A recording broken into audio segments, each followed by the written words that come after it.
Welcome, Cove Church, to our service online. My name is Dwayne. I have the privilege and honor of being a pastor here. And I also have the privilege of being able to share out of James 4 today, a message I entitled, An Invitation to Submission. Now, before you start cringing at the word submission, let me just ease your mind a little bit. It's going to be a fantastic message. It's going to be from God's heart to us, and it's not going to be as tense as maybe you would think that it is. I think that word is so cringy for us sometimes, because among the hardest things that we have to do to keep our faith in motion is in receiving this invitation that God gives to submit. Our culture would often view submission as a passive thing at best. You just fall in line, right? And at worst, something to be rejected altogether. You need to manipulate to get what you want. You need to lie to get what you want. You take it by force, right? And we rarely ask the question, is that the best thing for us? And we're hardly ever challenged in our thinking around it. But is it the God thing for us? And we see this all around us. We see in these God-ordained institutions like marriage, like family, like government, and even the church, institutions that God has put in place to reveal His love, His mercy, His justice. These are often the institutions that receive the most rebellion and the most hatred. I watched as weeks leading up to the elections, as family and friends, people, I watched on social media as they would have these dialogues, and they would start blocking each other, and it just became a mess. And relationally, it was fracturing relationships. And I found it odd, because I could sit down and have sat down with many of these people, and I know that they share the very same values, but they differ in how those values are expressed. And it's easy to look at this and say, there is just something wrong in our nation today. And many of these issues, James 4 is actually going to speak to. And James would come alongside us and he would say, hey, church, that these aren't just political issues. These aren't just relational issues. These are actually submission issues. So James is going to help us understand God's invitation to submission. And it starts with this point, that God invites us to a personal reflection. It's in James 4, verses 1 through 3. It says, what causes these fights and these quarrels among you? Don't they come from your own desires that battle within you? You desire, but you do not have, so you kill. You covet, but you cannot get what you want, so you quarrel and fight. You do not have because you do not ask God. When you ask, you do not receive because you ask with wrong motives, that you may spend what you get on your pleasures. We see that James, at bare minimum, he's calling the church to reflect on their own actions. And he does this in a couple of ways. He does this by asking questions, kind of a hypothetical. What causes these quarrels among you, right? He also does this by using the word you 17 times in just 3 verses. That's a strong finger being pointed at them 17 times. Look, church, reflect on your desires. Just reflecting on this, I can remember a trip that I had taken to Disneyland, and we went with a large group of people, and there was a lot of pressure around this trip. We had many personalities going. I remember it was my mom and dad's first time, it was my daughter's first time, and so I wanted this. My desire for this trip was that it would be a great experience for everyone. And so And so what ends up happening is I start putting expectations on this trip. And if there's a clash here or a clash there, I'm going to let them know that it doesn't match up to my desire, to my expectations. And this this happened one day in particular where me and Jazz were kind of at odds, and I'm giving some family members the cold shoulder, and Mickey's like, hey, come get a picture. And I'm like mean mugging Mickey, and I'm tripping princesses, and I'm fantasizing about how we could trip this princess and drop an elbow on her. It was not a good experience. Making fun of people in parades. And all this happened because of my desire for this to be a good time. It's ironic, isn't it? It's actually a little crazy. And I hope I'm not alone in this. I hope you don't judge me for this. I hope that we can all look at our life and say, you know what? There was a time when my desires came between me and another person. And you see, the culture that James is actually speaking into, it was not that different than our own. No, Rome had occupied Jerusalem and kind of the Judean region.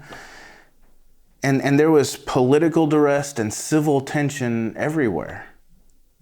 On top of that, the church was actually, they were isolated because of the persecution that was happening in that area, and they were scattered.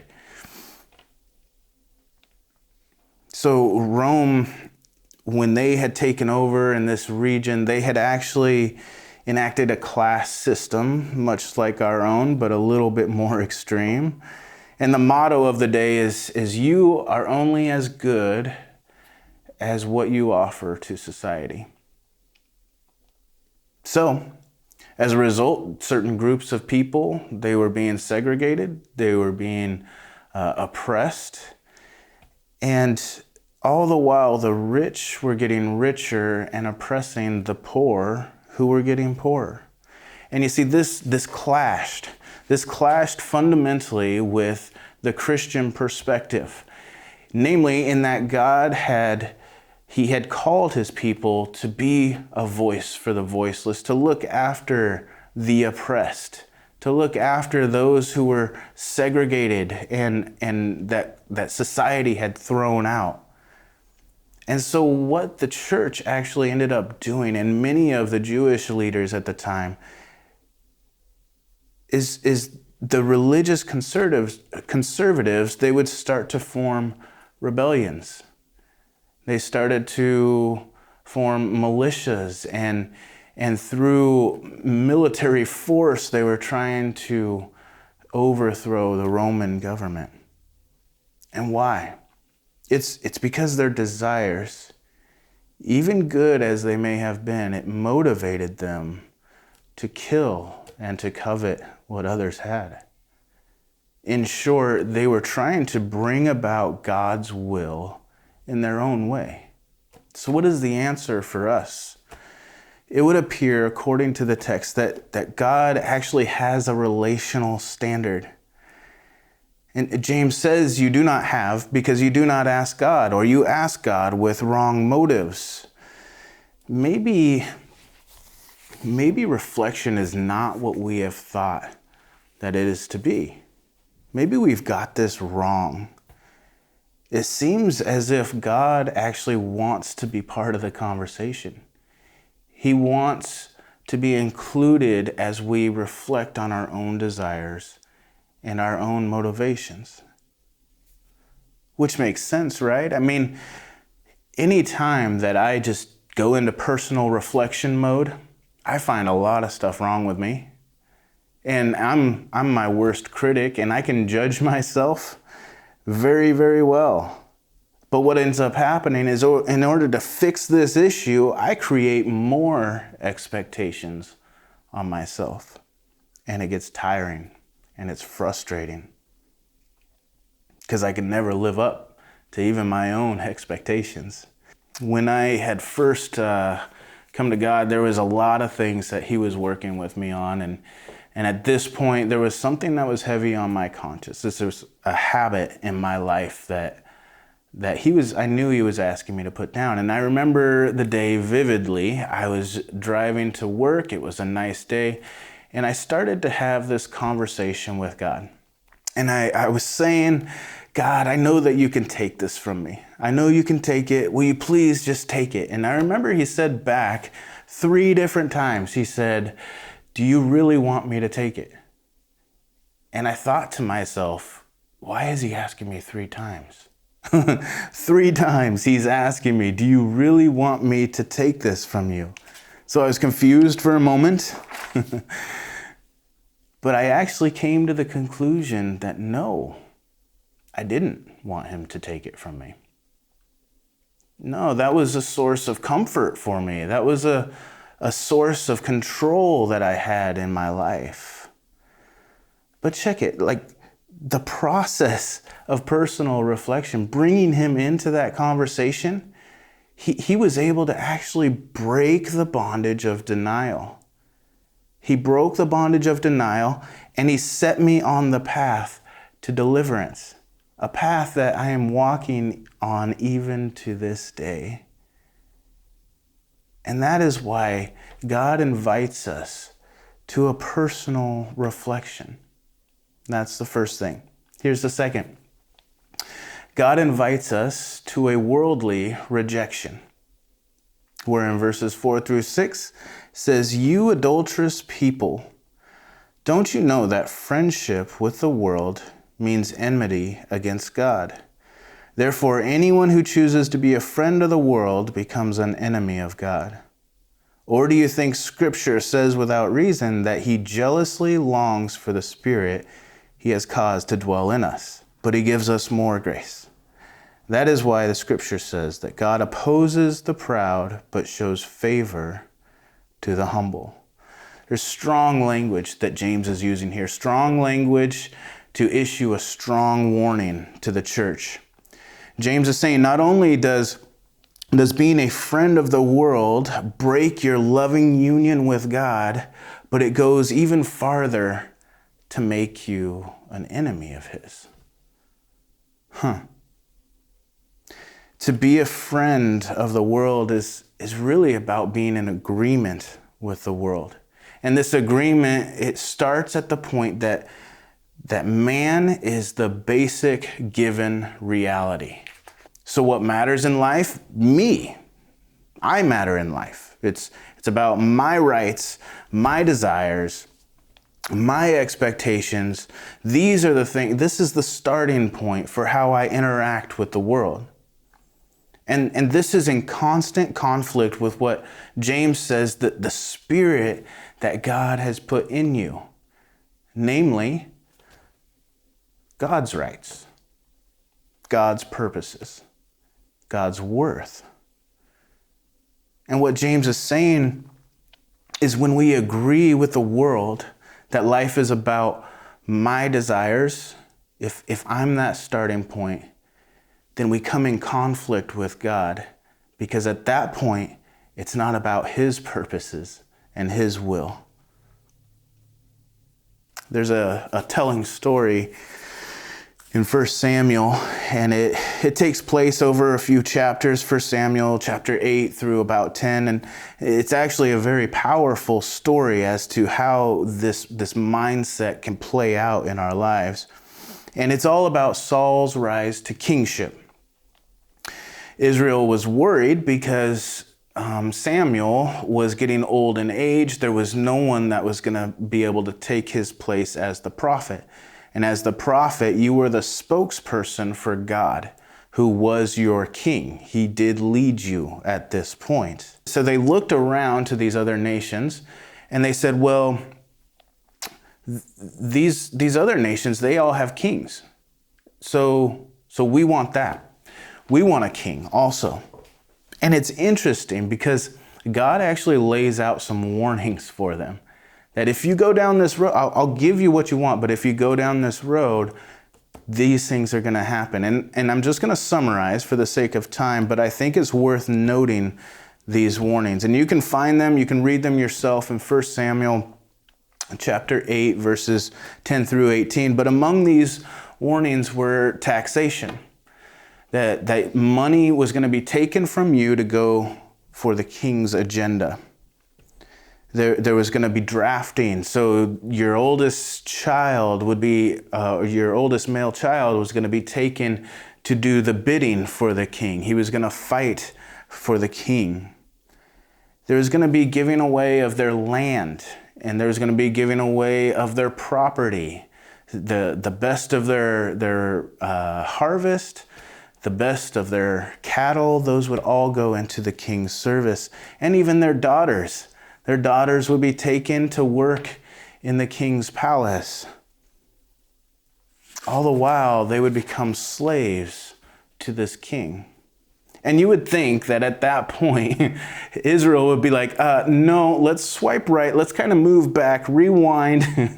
God, we want to stick with you as our king. But they didn't. And in verse 18, God tells Samuel, tell this to the people. And he gives this warning. He says, you will beg for relief from this king, but the Lord will not help you. Wow. You know why they would beg for relief?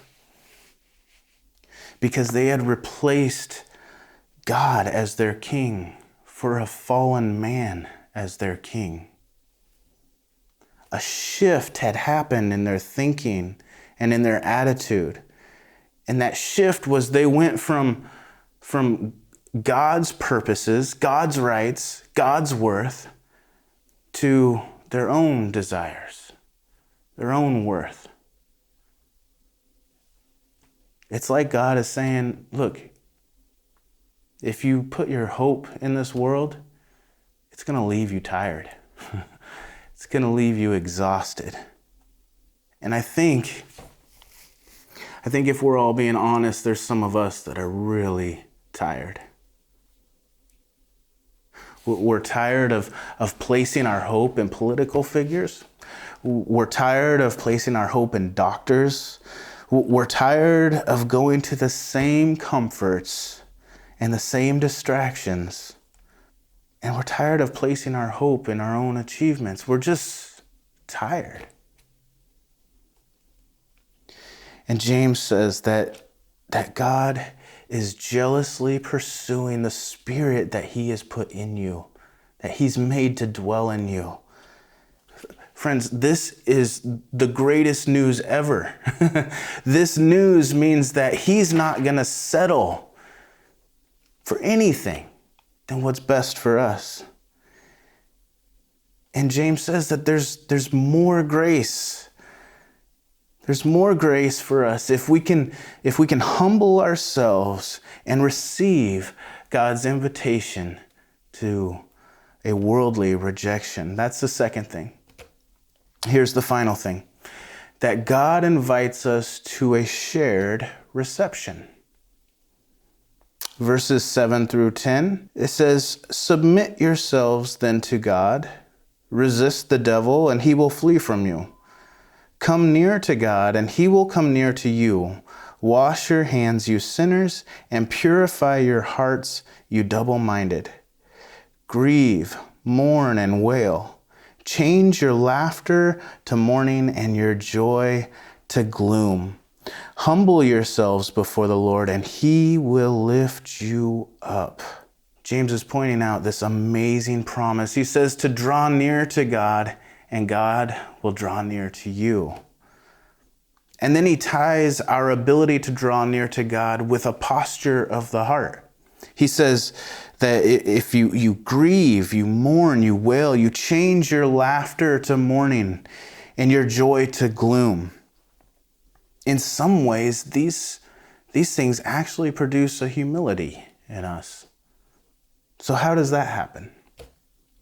When I had first drew near to God, when I first experienced him drawing near to me, I was completely a wreck. I was ashamed of the things that I had done in my life. And my life was actually marked with a lot of things that brought shame on me. brought shame on my family. I was on trial for a minimum 15-year sentence. And most of the closest relationships in my life were on the brink of completely being cut off. I was isolated, I was ashamed, I was depressed, and I was completely hopeless. But I invited God into a personal reflection time that I was having. And it's amazing just how tired and weary from the world that I was. But God came to me and he said, will you let me take that from you, son? I want to take that from you. And I gave it all to him. I submitted to him. My heart's posture towards him, it was actually able to receive something for the very first time. Because I was grieving my sin. I was mourning the broken reality of my life. And I'll tell you that I've learned that that's not just something for back then. That's not a posture of the heart for then, but not now. No, that is a posture of the heart that we get to keep throughout our relationship with God. It's something that I need to walk in today. I need to grieve my sin even today. Maybe some of you are feeling tired. And will you let the Holy Spirit take that from you, even now? James says that God gives us more grace, and his grace is waiting for you. I would like to say that my struggle with the world had ended at that point, but it hasn't. And this is why James is actually communicating to the church. He says, change the posture of your heart. Don't lose sight of the grace that you have been given, and don't lose sight of the grace that you need even now. And what God is calling us to today is this invitation to submit to him. And just by way of response, if you feel like God is tugging on your heart and you want to respond to him and you want to say, I accept Jesus. I'm tired of what this world has imposed on me. I'm tired of buying into the lies, and I want to accept Jesus. And you want to communicate that to us, go ahead and click the raised hand icon that's going to come up on your screen. And this, for all of us, this is an invitation to submit, to include him in our self-reflection, to participate in a worldly rejection, and to receive this wonderful promise of more grace. Would you draw near to God? I'll wrap up with this. I believe more and more in these latter days that Jesus is calling us back to him plus nothing else. He's using COVID. He's using political duress. He's using civil tensions, racial issues, family issues, to show that Jesus is the only thing that we have to place our hope in. He's stripping away all the comforts that we have used in the past. And I think we're going to find that it may just be that these trials, this suffering that we are going through, is actually designed for us to draw near to God. That we would find hope in nothing else but him. To say, I choose you, Jesus. And listen, church, I believe wholeheartedly that if we accept this invitation to submit, that we are going to see a grace released on the church like never before. There's going to be more miracles. There's going to be more giftings. There's going to be more visions and dreams. So I encourage you, Cove Church, to accept God's invitation to submission and watch how He lifts you up.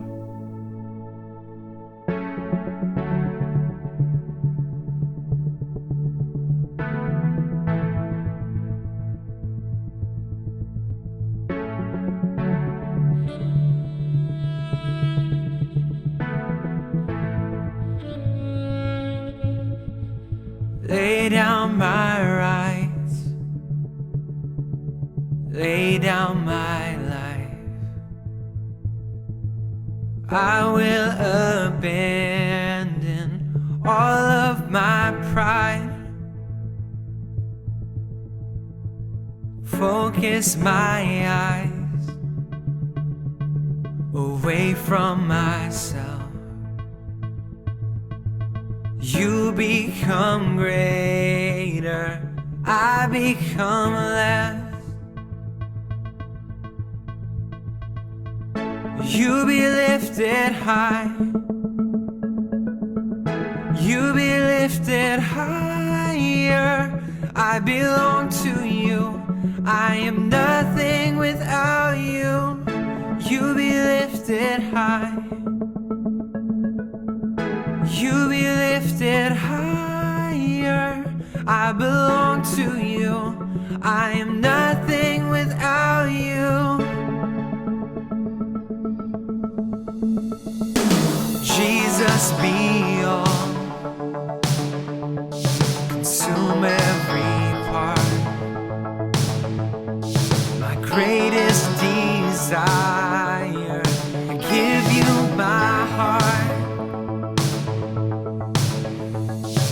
Focus my eyes away from myself. You become greater, I become less. You be lifted high, you be lifted higher. I belong to you, I am nothing without you. You be lifted high, you be lifted higher. I belong to you, I am nothing without you.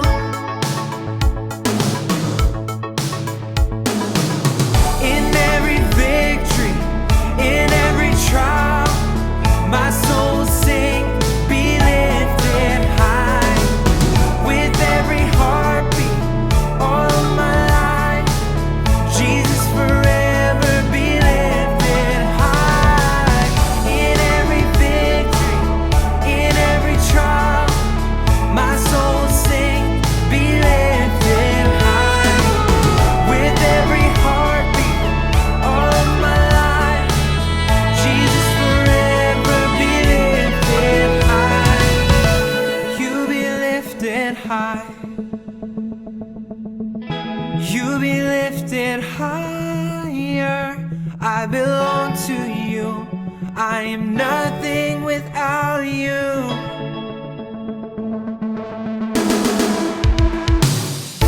You be lifted high,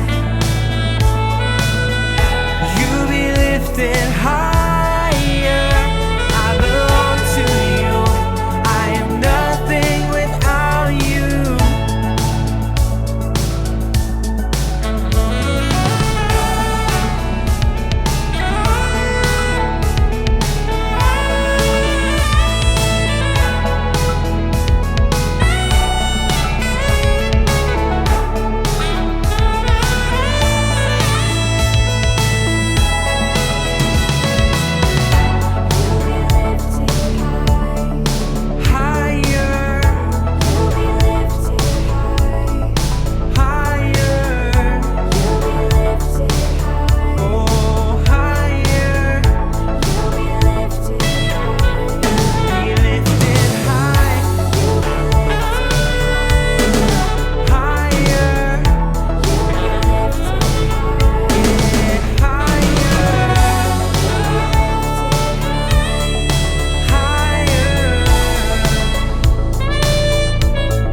Well, hey, Cove Church, I'm so glad you joined with us today, and I so appreciate Pastor Dwayne's message, just really about putting God first and trusting Him in all things, which is so important for us to hear in these days. Speaking of trusting God, I wanted to remind you of our upcoming beginning of in-person services here at Cove Church. We're so excited. We want you to look at the webpage to see those service times. You'll see they're a little farther apart than they normally have been. That's to keep us from coming in and going out at the same time when we're crossing over in services. So that's why that is. We do want to encourage you to RSVP for those services. Very important. Lets us know what to prepare for, how to prepare. We want to make this the safest possible environment for folks as we come to in-person services. So we will be masking up, we will be signing up, RSVPing, we will be spread out in the sanctuary, which will make plenty of room. It's going to be the safest place in town, and so we want to make that available to you. We also realize that some of you, it's just not time to come out yet, and we totally understand that. We know you'll continue to experience these online services that we're offering to you. All of us together are part of this community, but certainly for those that are ready to come out, we are looking forward to opening the doors of Cove Church here on November 22nd. We look forward to you joining us. Have a great day.